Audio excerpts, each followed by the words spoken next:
إن هذا القرآن يهدي للتي هي أقوم ويبشر المؤمنين الذين يعملون الصالحات أن لهم أجرا كبيرا.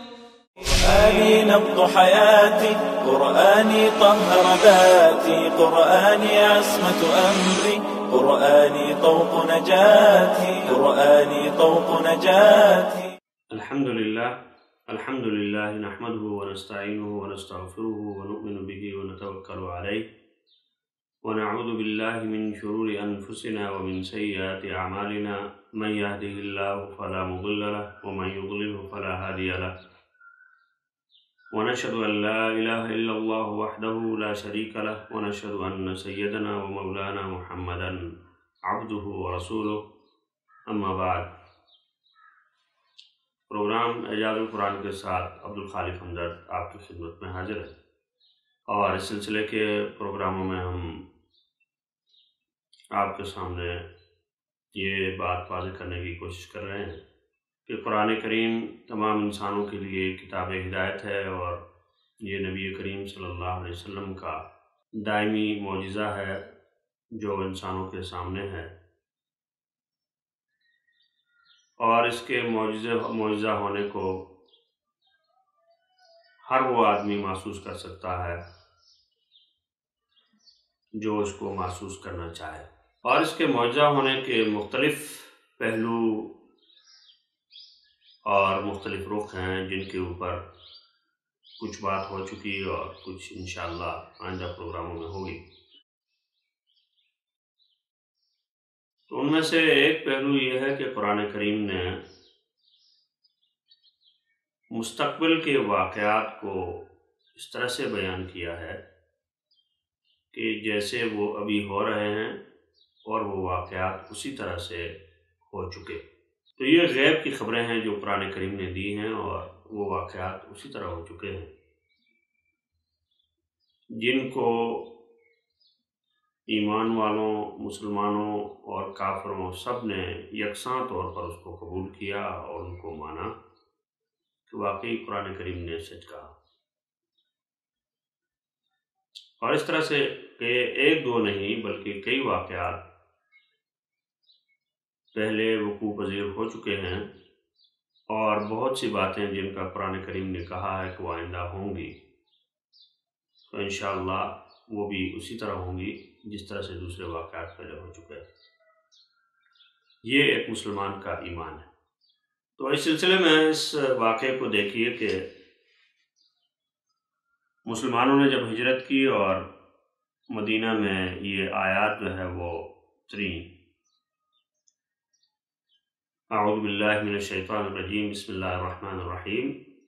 لقد صدق اللہ رسولہ الرؤیا بالحق لتدخلن المسجد الحرام ان شاء اللہ آمنین محلقین رؤوسکم ومقصرین لا تخافون فعلم ما لم تعلموا فجعل من دون ذلك فتحا قریبا.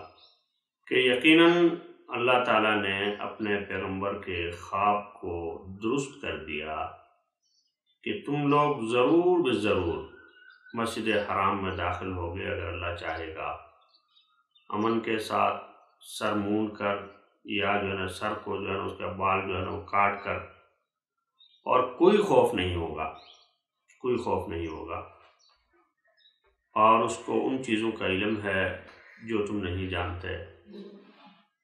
اور اس نے اس داخلے کے علاوہ اور اس عمرے کی ادائیگی کے علاوہ ایک اور جو ہے قریبی فتح بھی جو ہے وہ مقرر کر رکھی ہے.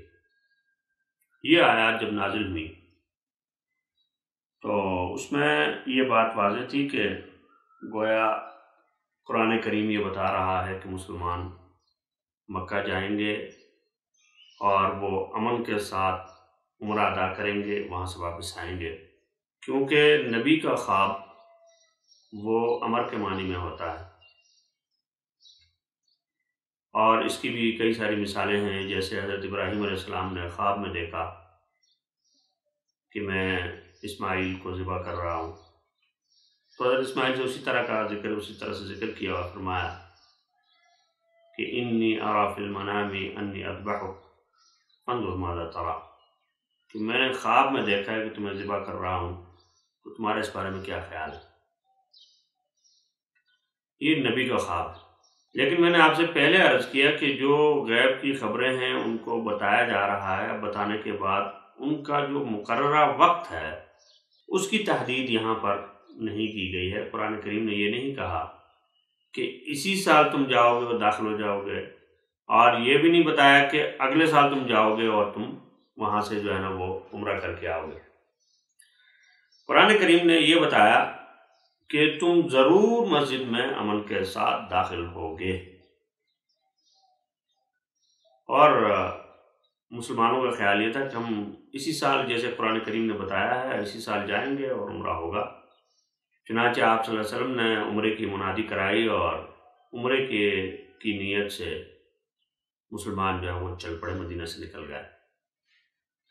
اور جب مکہ کے قریب پہنچے تو آپ کے علم میں ہے کہ کفار آ گئے اور انہوں نے کہا جی آپ یہاں سے آگے نہیں جا سکتے، اگر یہاں سے آگے جائیں گے تو خون خرابہ ہوگا۔ اور اس پس منظر کو بھی آپ یاد رکھیں کہ مسلمان ہجرت کر کے مکہ سے جا چکے ہیں اور کافروں اور مسلمانوں کے درمیان حالت جنگ جیسی صورتحال جو ہے وہ موجود ہے۔ تو اس صورتحال میں نبی کریم صلی اللہ علیہ وسلم نے حضرت عثمان رضی اللہ تعالیٰ عنہ کو بھیجا کہ بھئی آپ جائیں اور آپ مذاکرات کریں، اور اہل مکہ کو یہ بتائیں کہ ہم اس سال صرف اور صرف عمرے کی نیت سے آئے ہیں، اس کے علاوہ ہماری کوئی غرض نہیں ہے، اس لیے ہمیں بیت اللہ میں داخلے کی اجازت دی جائے اور ہم عمرہ کر کے خاموشی سے واپس چلے جائیں گے۔ جب حضرت عثمان رضی اللہ تعالیٰ عنہ وہاں پہنچے اور ان سے بات چیت کی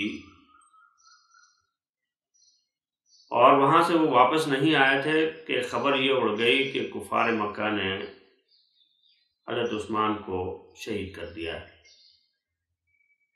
اس کے اوپر بیعت رضوان ہوئی، اس تفصیل میں نہیں جانا چاہتا۔ اور بیعت رضوان کے بعد پھر دوبارہ جو ہے نا مذاکرات کا، اس کے بعد جب کفار مکہ کو یہ پتہ چل گیا کبھی مسلمان تو لڑنے کے لیے تیار ہو گئے ہیں، تو اب ان کی طرف سے وفد آیا اور انہوں نے مذاکرات کیے اور صلح کی جو ہے نا وہ شرائط طے ہونے لگی۔ ان شرائط میں سے ایک شرط یہ بھی تھی کہ مسلمان اس سال اسی طرح سے عمرہ کیے بغیر واپس جائیں گے، اور اگلے سال ان کو عمرے کے لیے آنے کی اجازت ہوگی، لیکن اس دوران بھی وہ اپنے ساتھ صرف تلواریں لا سکیں گے جو کہ نیاموں میں ہوں گی۔ اور صحابہ کرام کی جو کیفیت اس وقت تھی وہ بہت مشکل اور بہت عجیب کیفیت تھی کہ وہ یہ کہہ رہے تھے کہ اگر ہم حق پر ہیں تو ہم اتنا دب کر جو ہے وہ صلح کیوں کر رہے ہیں؟ اگر ہم حق پر ہیں تو اتنا دب کر ہم صلح کیوں کر رہے ہیں؟ لیکن نبی کریم صلی اللہ علیہ وسلم نے ارشاد فرمایا کہ اسی طرح سے ہوگا۔ جب صلح ہو گئی تو اس کے بعد آپ صلی اللہ علیہ وسلم نے صحابہ کرام سے کہا بھئی سر مون دو اور جو ہے نا وہ جانور ذبح کر دو، احرام کھول دو۔ لیکن اس بظاہر جو صلح کی شرائط تھی وہ ان کو لگا کہ یہ کافروں کے حق میں ہے، اور ان میں ایک شرط یہ بھی تھی کہ مسلمانوں کا کوئی آدمی اگر مکہ چلا جائے گا تو مکے والے اس کو واپس نہیں کریں گے، اور اگر مکہ سے کوئی آدمی جو ہے مدینہ چلا جائے گا تو مسلمان اس کو واپس کرنے کے پابند ہوں گے۔ پھر اسی میں حضرت ابو جندل کا واقعہ ہو گیا اور کچھ اور واقعات ہو گئے۔